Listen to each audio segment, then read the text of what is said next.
Keeping the spark alive, which we talk about all the time, keeping the spark alive requires a different set of ingredients than it took to generate that spark or to experience that first initial spark between the polarization of the masculine and feminine. And we have so many episodes that go into how to keep the spark alive and things to contribute to your deep or sexual connection, things like that. Well, and I love this one. This tends to be one that we get great feedback on, especially when we go on other podcast shows and we're talking about like, oh, what are your guys' relationship tips?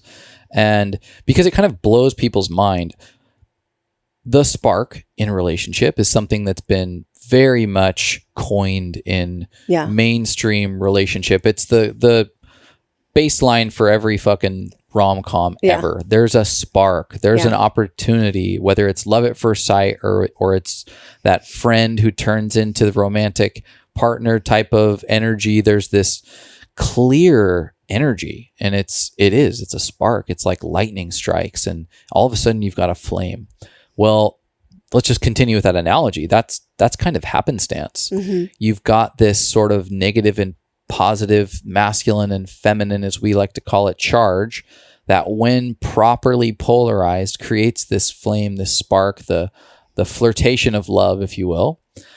But that dies. Some people, it dies into dating. Some people, you get married, the spark's quite large. You go through the honeymoon phase, or you even go through a few years and the spark dwindles. Mm-hmm.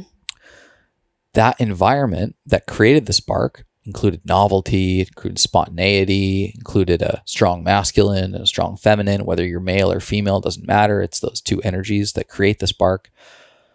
But the ingredients, if they are exactly the same over and over and over, will only ever keep that spark as a spark. We're trying to nurture this flame into an everlasting fire. Yeah. And so the ingredients, not unlike fire itself, need to transition from the spark, which can be literally on the tip of a match, into this fireplace. There's kindling and there's logs and there's a fireplace and a hearth.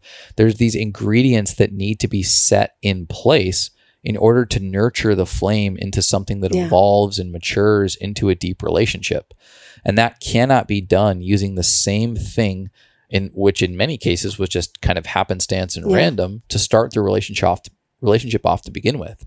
And so keeping the spark alive, having an awareness, which is what blows people's minds, is like, listen, you can't just do the same thing over and over if you want to mature this flame into something that's everlasting.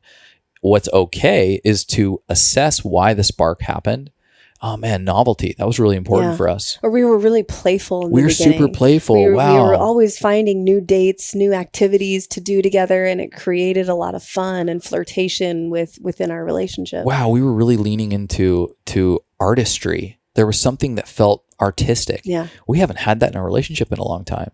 So reflecting back on what caused the spark is really important to implement going forward in a new, novel way. Conscious way. Yeah. And so I love this conversation. Keeping the spark alive is very effective when the ingredients and the inputs are evolving and potentially even changing in order to keep that little flame growing into this everlasting fire that we call a loving relationship.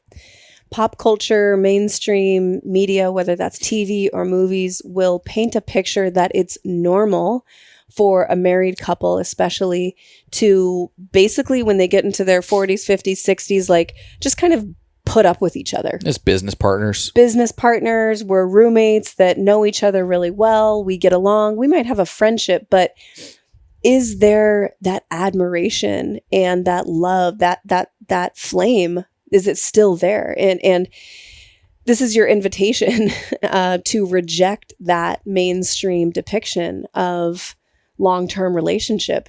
It can be fucking incredible, but you have to acquire a new set of tools and a new set of ingredients. So thank you so much for listening. If you enjoyed that, check out right over here for some more fun clips. Oh, and you're going to want to subscribe. Bye.